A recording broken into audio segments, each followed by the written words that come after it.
Well, hello and welcome back to Bizarre Sunday. I'm Andy Matsky, and that's Matthew Buchanan.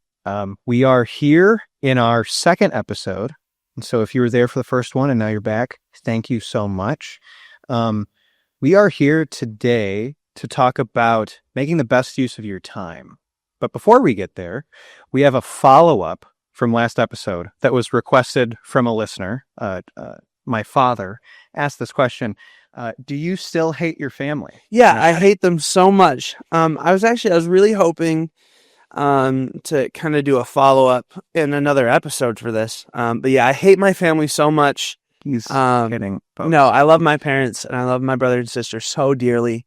And I actually, it's a big part of my testimony that would have made that last episode a lot longer.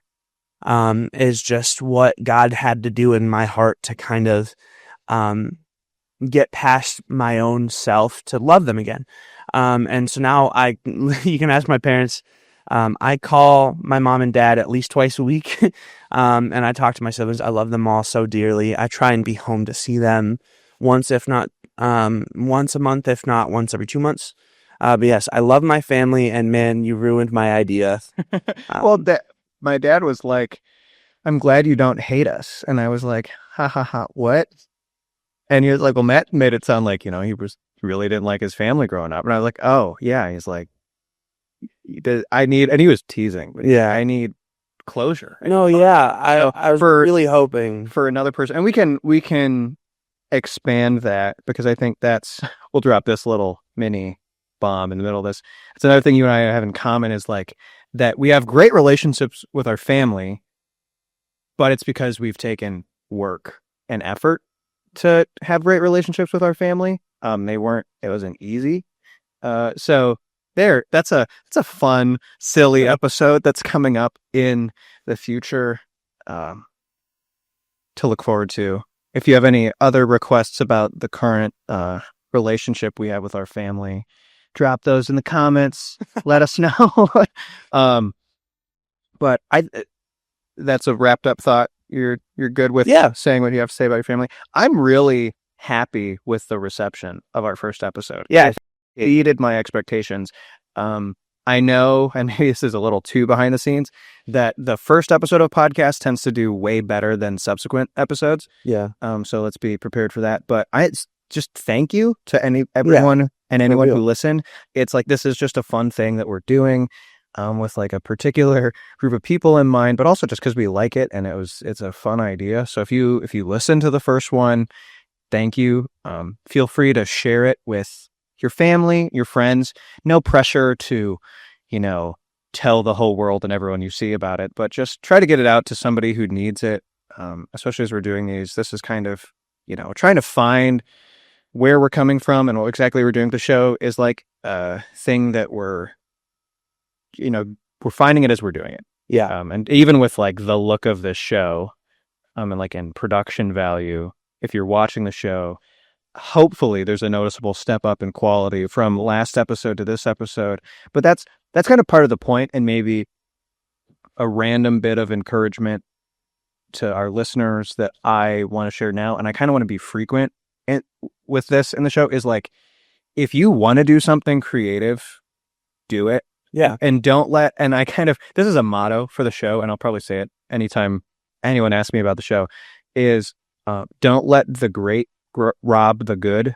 It's kind of an adaptation of something Casey Neistat said, which is don't let the perfect rob the good, which I kind of set that bar even lower of like, oh, this has to be just right. But actually getting out the thing. Don't let, something that could be helpful and impactful sit there on the shelf. Because like the behind the scenes, and there's a couple people who can testify to this, I start projects like nobody else, especially like podcast projects. There's a couple Andy Matsky podcasts out there that exist, and there's probably another, being conservative, roughly a dozen like rough cuts of things out there that never made it. And that's kind of a regret of mine, especially at different levels. Like there is, I kid you not, a Andy Matsky podcast with somebody else in the can, just sitting there right man. now because of this or that thing. And so if you want to do something, just do it and get it out there. Yeah. Don't worry about what other people might think.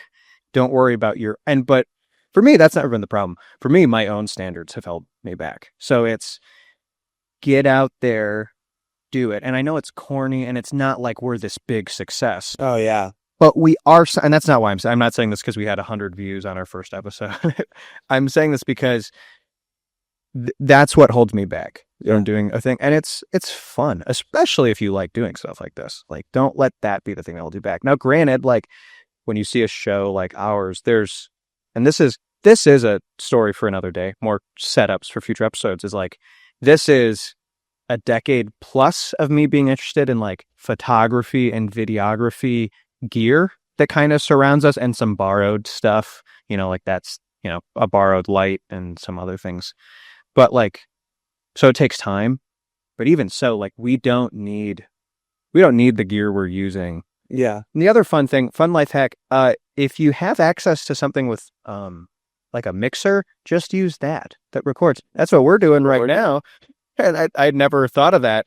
Maybe put that out there. If what's holding you back in your head is gear, if you have access to a church or a speaking venue, that's everything you need. I mean, we have the microphones, but it's kind of, there's a life hack for you. Yeah.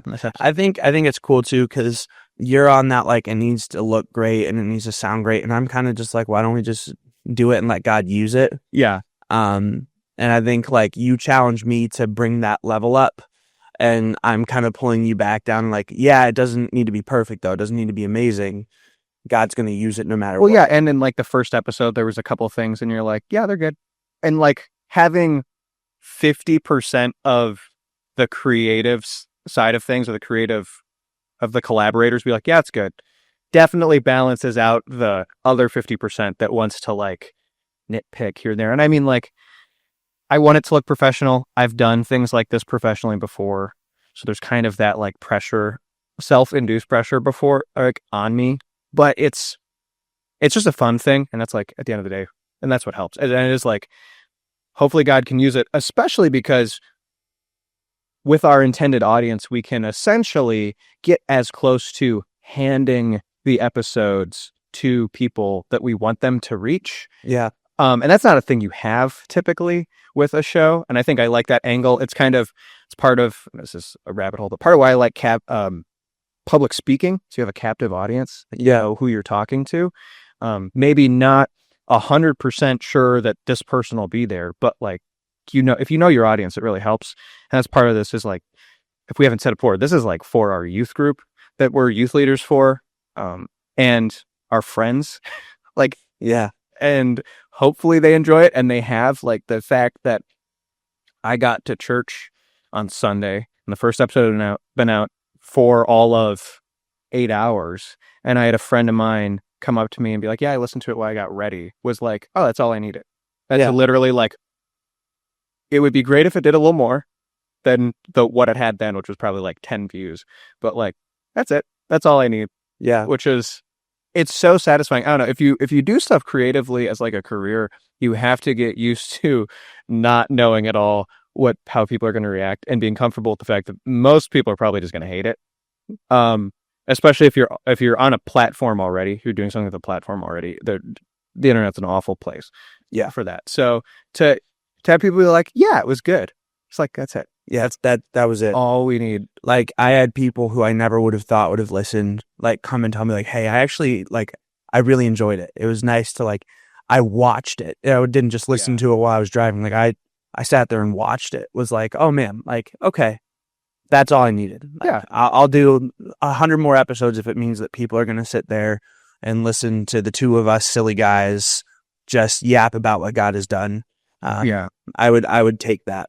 Yeah, absolutely. And if we can do it, and if you have like some creative idea, like, do it. Right now is the best time ever in history if you're a mildly creative person to get anything done. I think at best that is what I am. So it's like, you can get your stuff out to people like for free, and hopefully reach people. If maybe you're a pastor or if someone's called to share the gospel, someone more qualified than us to do this, like now is your time.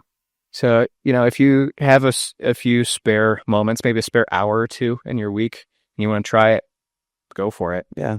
Don't be afraid. Yeah. It's just fun. Especially, like, I'm going to say it again. If you're just having fun with it, like that really is rule number one. This is not a cash grab yet. That'll come later. That's later. That's after we get 30 subscribers on YouTube. Will turn into a cash grab. But it's just fun. And when you do fun stuff with people you enjoy doing with, it's just a blast.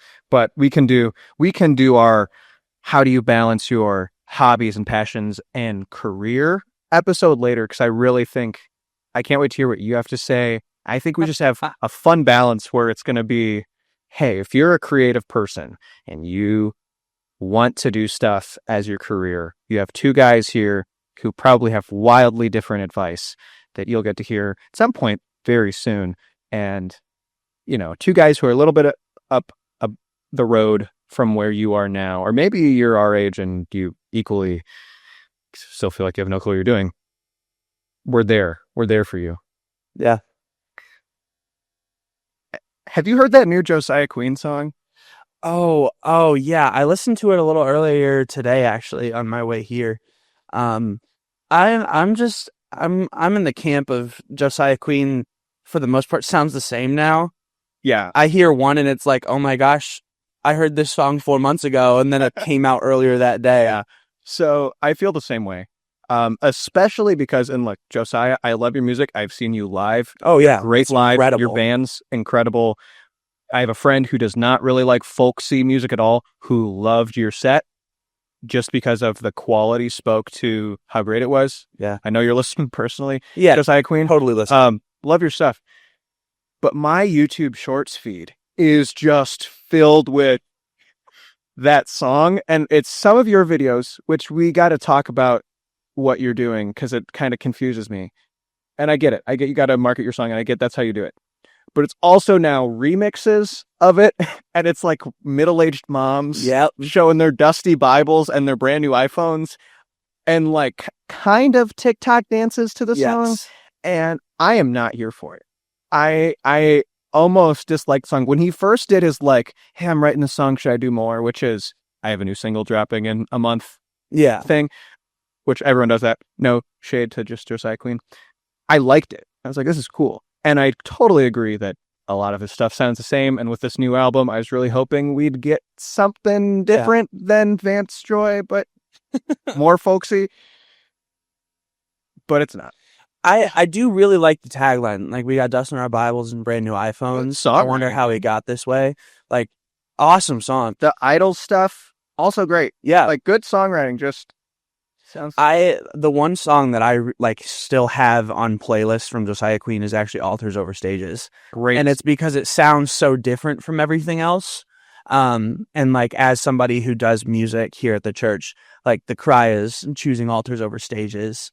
And so like that song, I mean, Josiah, because you're personally watching, if you ever want to collab, hit me up. A friend of the show, Josiah Queen. Yeah. No, but yeah, I have seen some of those like dusty Bibles and almost at one point, I think I had like 3 in a row, and I was like, this has to stop. And I think I threw my phone across the room and did something else.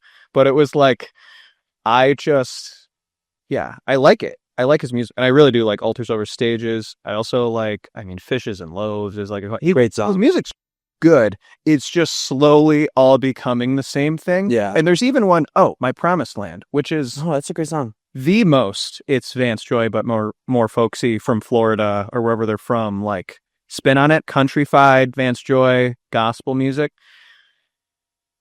But, I like that song, but it is slowly becoming... We'll see. We'll keep you posted on, as this new album rolls out, is there a song that's different than just dun dun da da dun dun da da dun dun da da dun dun and him singing. I also cannot stand I don't know why he needs to, like, I think what I keep cutting myself off. When he promotes it, just how much gumption he puts into singing that song Yes.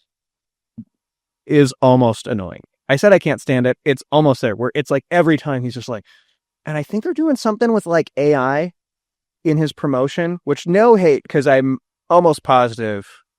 Well, we've used AI in the show already. Yeah. Not necessarily with like the production yet. We might. I will not swear it off. It's just an observation about what he's used AI for to like create environments he's in. Yeah. Because he's like on a mountain, which might have been real. Hey, he could have been there. But he's always very flatly lit, which is like a telltale sign of like being on a green screen. Yeah. And he's in these different, like he's on a ferry boat. It's Hey. like it could have happened, but it's really interesting choice of being like, hey, I'm going to be on a mountain, which is the Mount Zion's the album. So I get it, but it's like ferry boat. And then I haven't looked into any other, and then it'll be like a typical singer-songwriter promotion of like him in his car, but he's still just like playing the song for my new friends and he's just yelling. And it's like Josiah. Well, we got to stop this Josiah Queen slander. We're going to lose half our fan base. I love him. I love him. He's like the champion of our generation right now in Christian music. Isn't he younger than us?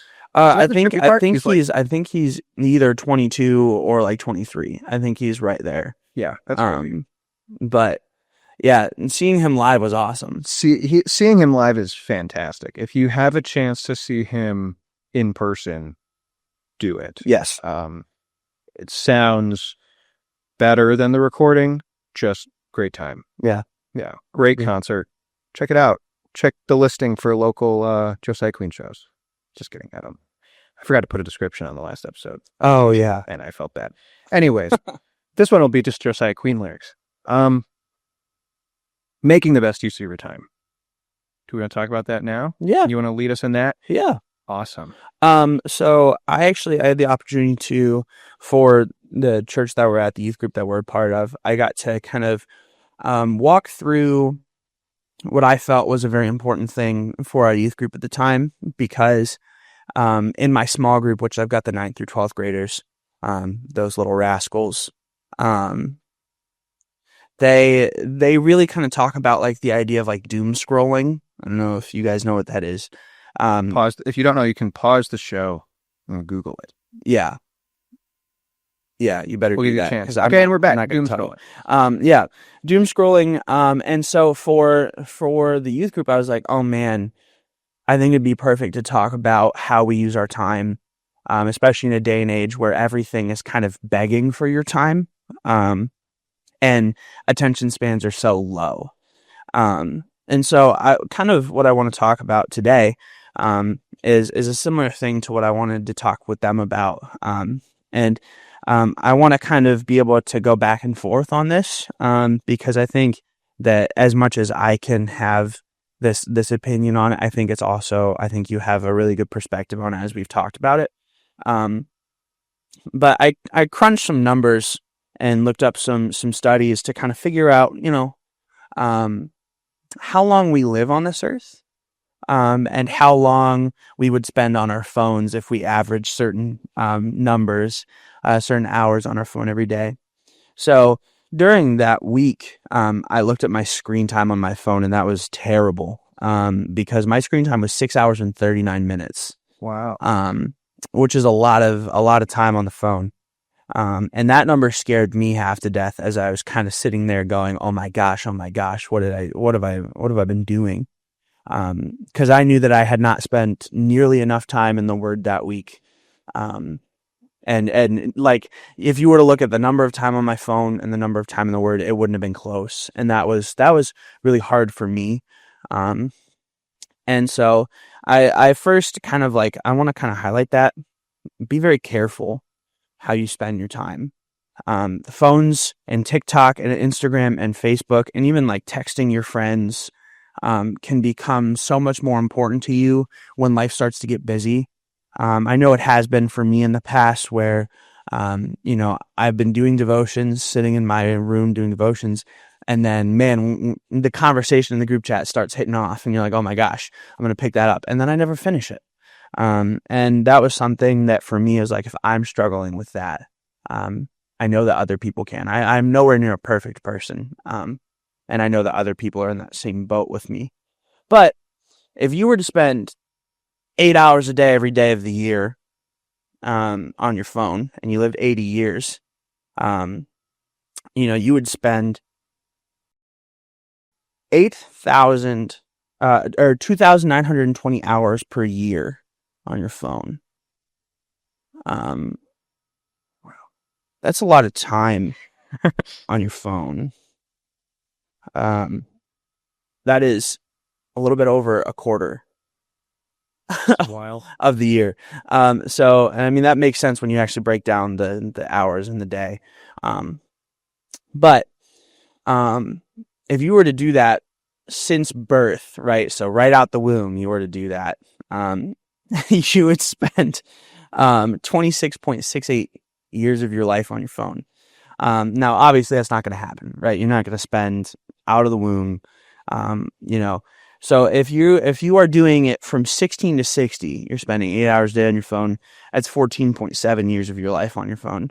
Wow. And so that's like some of the perspective. And then here's another fun thing. The average human spends 6 years of their life eating, 14 years in high school, and 26 years sleeping.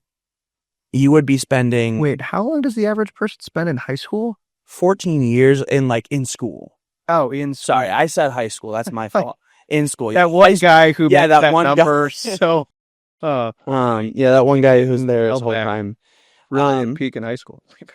Yeah, he really did peak in high school. Could you look up for me Ephesians 5:15 through 17? That's kind of where I pulled this from, and the idea of redeeming the time.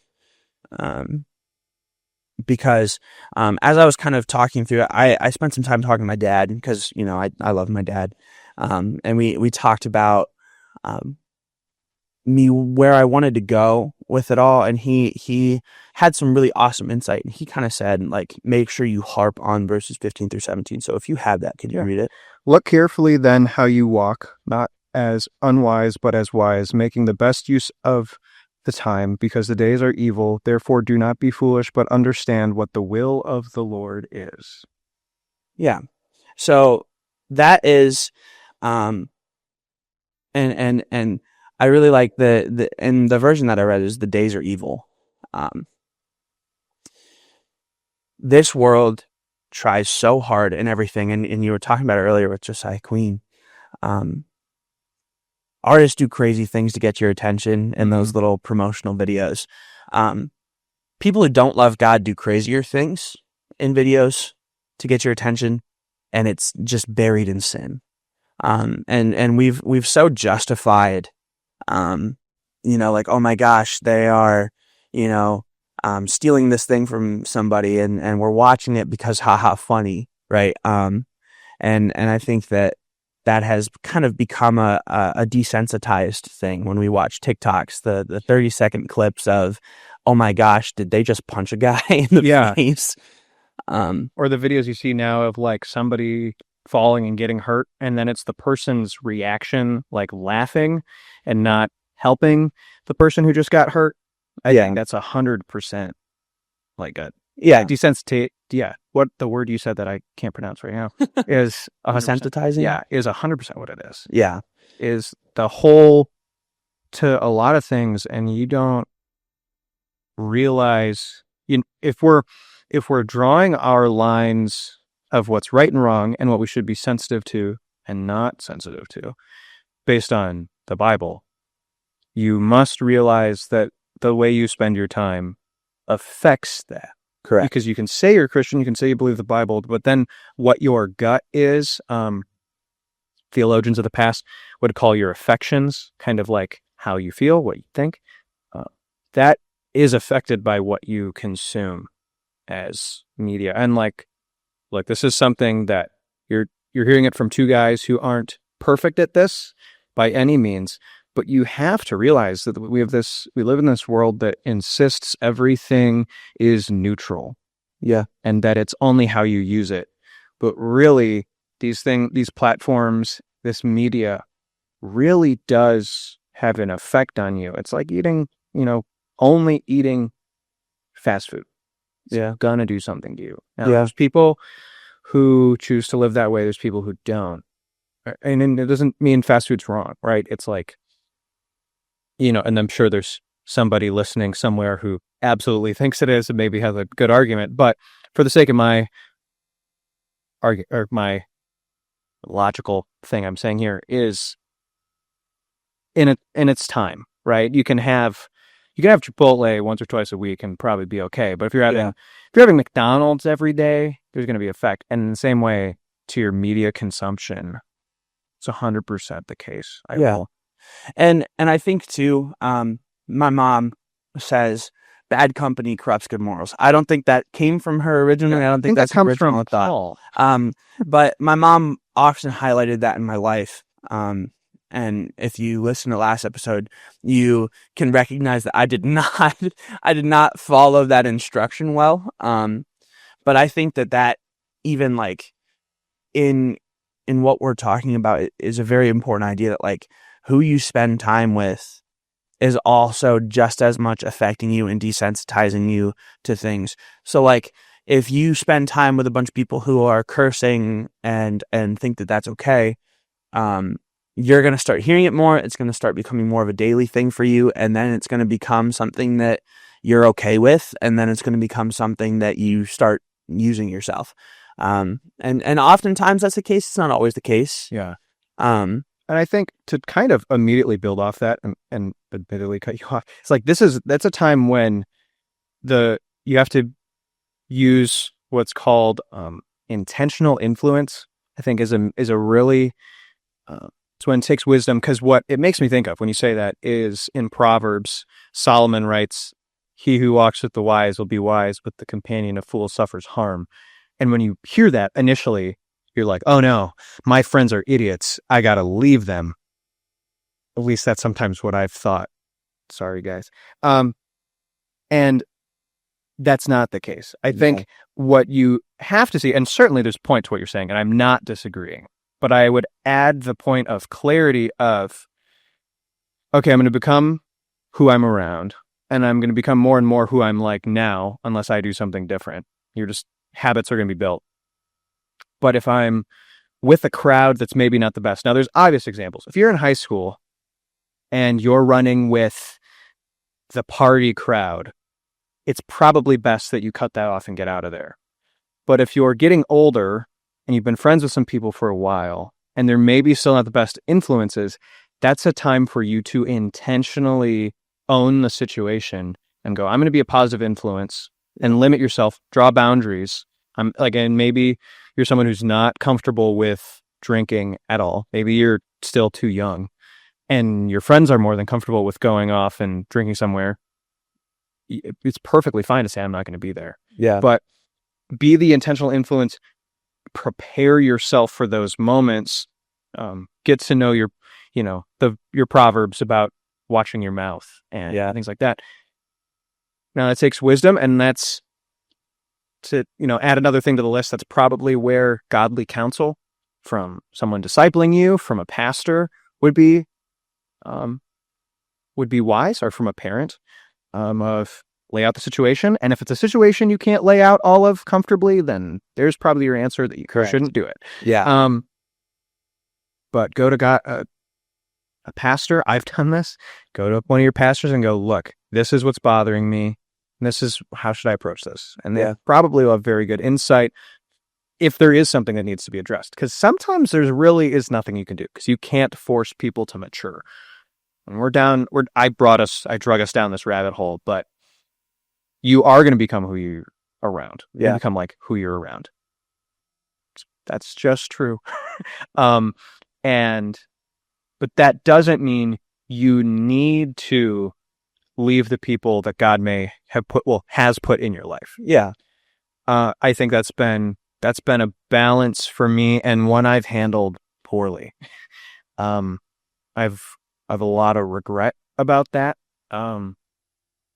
But I totally, like, to your credit and to your point, like, if you're in the wrong crowd, and it is definitely the wrong crowd, then you need to get out. Yeah. You just need to be mindful of where you are. Yes. And acknowledge the people that are around you and their influence on your life.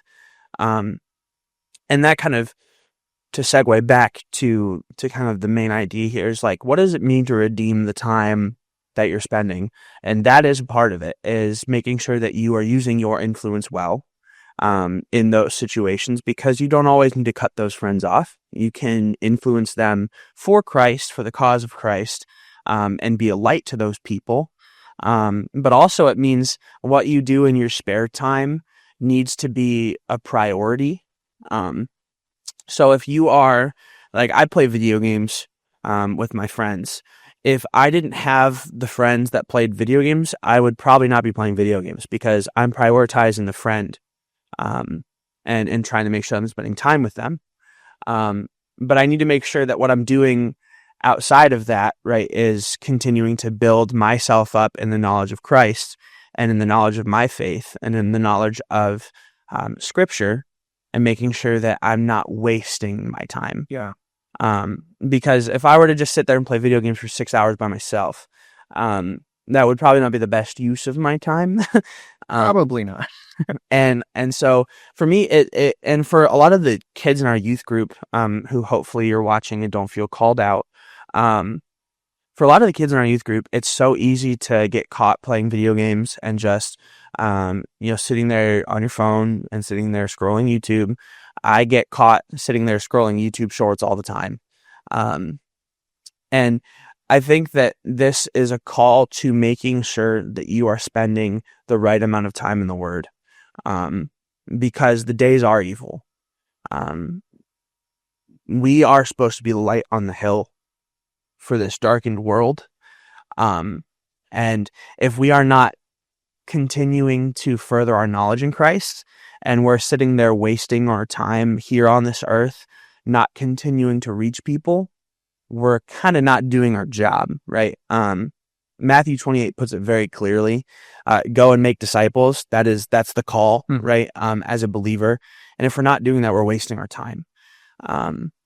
This is not just a call for the right now, the get off your Instagram, get off your YouTube. Sometimes you need to have that break, right? You need to calm your heart down. You're going to sit there and scroll some reels before bed or whatever. This is a call for a lifestyle, which is choosing to further your knowledge in Christ and go and make more disciples for the cause of Christ. And that was kind of where I wanted to go with the youth group when we were talking. And there was a lot more interaction. I made them answer questions, and I asked them about their phone screen time, and some of them should not have said what their phone screen time was. I think one of them was like 11 hours. One of them was really high. And that for me is like, oh my gosh, like I can't remember a time where I've been over like 9. And it's like, that's a thing where I think, and for our generation and the generations below us, is going to continue to be a struggle, is how they are using the time wisely. But yeah, this verse is not just a call to the present, get off your phones, because they didn't have phones back then. Yeah. But this is a call for a lifestyle change. It's a call to kind of get up off your butts and get out there and share Christ and be Christ. Not just in the passing moments, but in everything. You're supposed to be modeling Christ to people. And so when we were talking, I asked the question, then how can we redeem the time? Like, what can we do in the present in light of the future? And then we had some awesome answers from the kids. I remember one of them saying, well, I should be spending less time sitting in my room doing nothing, and I should be going out with some of those friends who need Christ. And that was cool. I think one of that kid was in my small group, and I was able to talk to him afterwards about it. It was really awesome. And for me, that was kind of like like this kid, he got it, right? He's there. But I think my question to you is, in light of what we're called to do, what can we do now to kind of redeem our time here on this earth? I think a couple things come to mind, and they're hopefully not, just the basic Sunday school answers, but you brought up Matthew 28, go and make disciples. Part of Matthew 28, Jesus goes on to say, teaching them to observe all that I have commanded you. We can only teach what we know.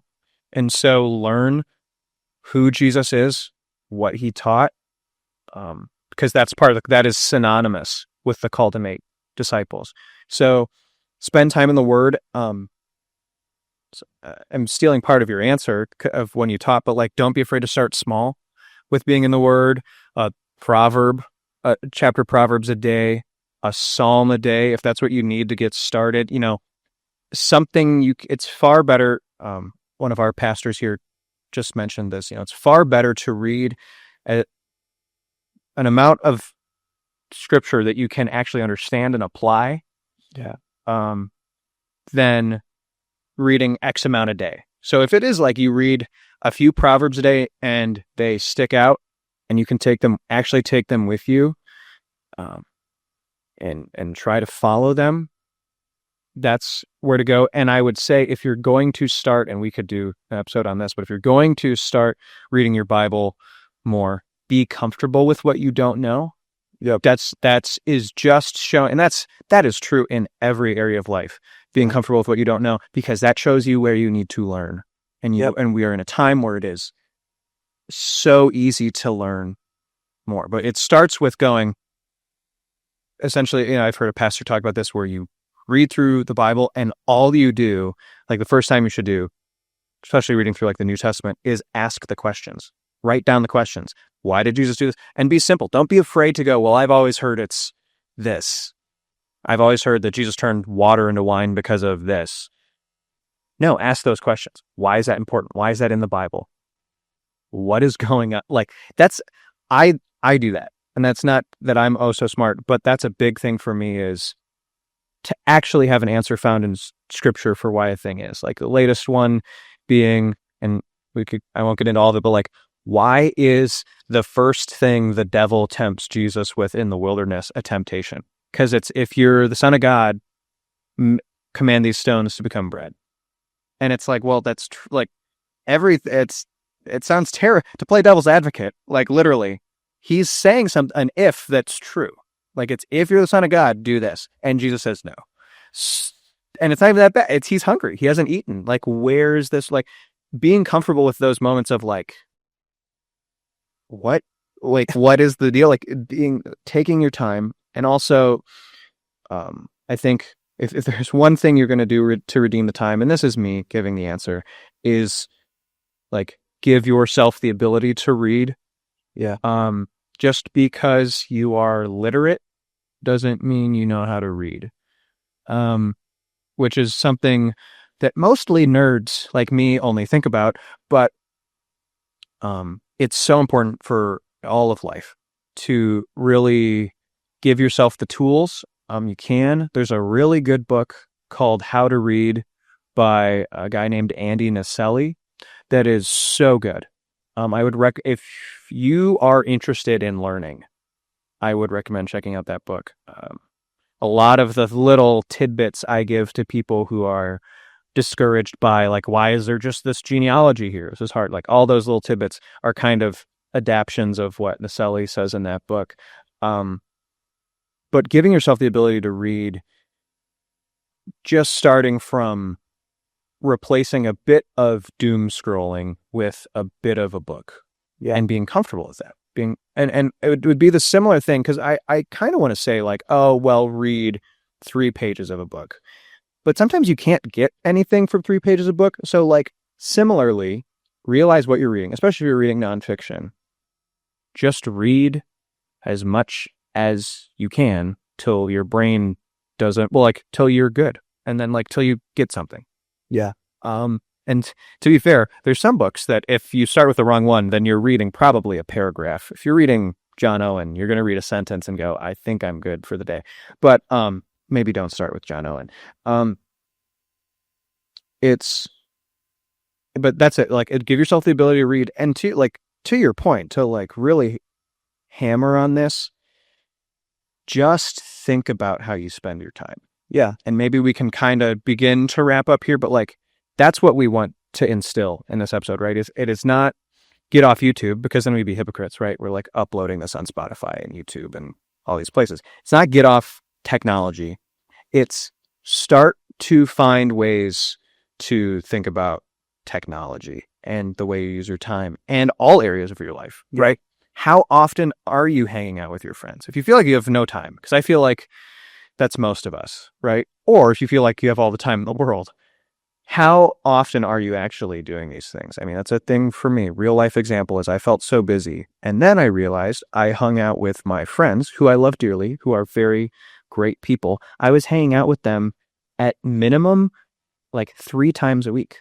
And it's like, oh, that's why I have no time, is because like 24 hours of my time is with these people who I love. But okay, so can change that around and just give yourself and be comfortable with starting small. You would be surprised how much, and maybe this does sound big, how much half an hour of Bible time can give you a day. Yeah. Can really, and that, to borrow a phrase from Jay Adams, sustain daily effort, which is what discipline is. Yeah. It is doing it every day and giving yourself grace and knowing, and patience and understanding with yourself. So you start there, but going, okay, I'm going to read my Bible. I'm going to spend half an hour in the Word every day. Yeah. Maybe not half an hour straight reading, but half an hour till something stands out. And then I'm going to write a little takeaway about that. And that's even something that I've been really trying to bring back into my life, is like not just writing the verse down that I like, but like writing a sentence or two of what it makes me think about. Yeah. What it means, maybe a sentence of what it means. Because if it's like a proverb, right, it's not that much information. Sentence of what it means and how it applies to my life. Because that really helps you to think about it, and that helps it get into your mind and into your heart. If you can explain, this is another like learning tips with Andy. If you can explain something in other words than how it's said, then you're starting to actually know what it says. And that takes some work sometimes. Yeah. But that's a few ways. Just get in the Word and begin the process of learning how to learn, which is like just a general amazing gift to have, especially with all the information we have now. Because then you can go, instead of, or maybe including doom scrolling, you'll hear about a book from, like 80 years ago. And odds are you can now look it up and get it for free that quickly, as quick as I just said that. Maybe a little longer, which is an incredible gift. And so I'm not saying you all have to go become bookworms, because we can't have only bookworms, but think about the way you spend your time, because then, because these days, and for a real wake-up call, you can watch that documentary that I never remember the name of. What is it? Social Dilemma? Is it Social Dilemma? Because it's not Social Network, because Social Network is the movie with Jesse Eisenberg. Look it up on Netflix. It's the Social something, and it's a documentary about social networking, which is confusing because of the movie with Jesse Eisenberg. But what we call entertainment wants us a lot more than what's entertainment of the past. Like a book doesn't buzz and tell you it's got a new chapter. Yeah.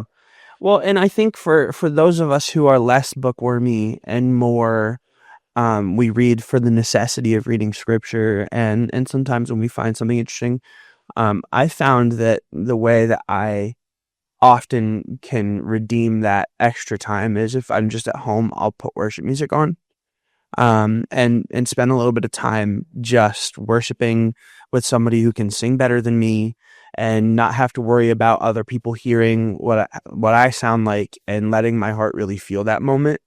And oftentimes I'll use the playlist that we use here on Sunday mornings, and just kind of let my heart feel all of the hurt that I had felt from the week, and kind of just deep breath in and out, and then, all right, like now I feel a little bit better. I feel like I don't have to sit here and scroll on my phone in order to feel better. Like I spent this time worshiping the God who is sovereign through all of the craziness. And I think that can be sometimes more of a help for me than sitting there and just reading scripture. Because sometimes when you're just taking in all the information and you're like, oh my gosh, this only made me more overwhelmed in the moment. Sometimes just worshiping and letting go of the present moment at hand and letting God continue to work in your heart through song and through the emotions that can create, I think is a really helpful thing. And that might just be me as a music guy. But oftentimes I can find just as much peace in that.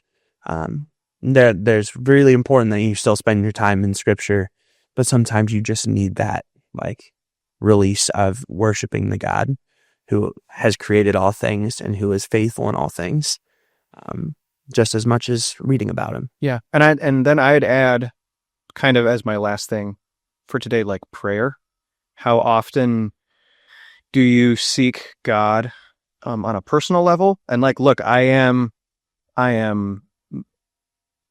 academic, theologically minded, whatever, but don't misconstrue that with seeking God personally, knowing him personally in prayer. I think we can try to separate those things, and certainly can, and create this kind of weird, like, head religion that's just all knowledge. But we really need to like give our hearts to God, and that's what prayer can be. Because prayer, look up a sermon by Paul Washer after you watch this. But prayer is way more than supplication. Yes, is this important thing. If it's way more, and to translate my big words, prayer is way more than asking God for things. Prayer is, seeking God's will in your life and praising him, seeking God personally. Prayer like that is often so clarifying in such amazing ways of just opening up your heart to God and going, God, this is what I'm doing. Because he knows what you're doing. Yeah. But here's what I'm doing. Where do I need clarification? Where do I need this? This is what I'm doing, why I'm doing. And in those moments of being overwhelmed or being unsure of things, that can really,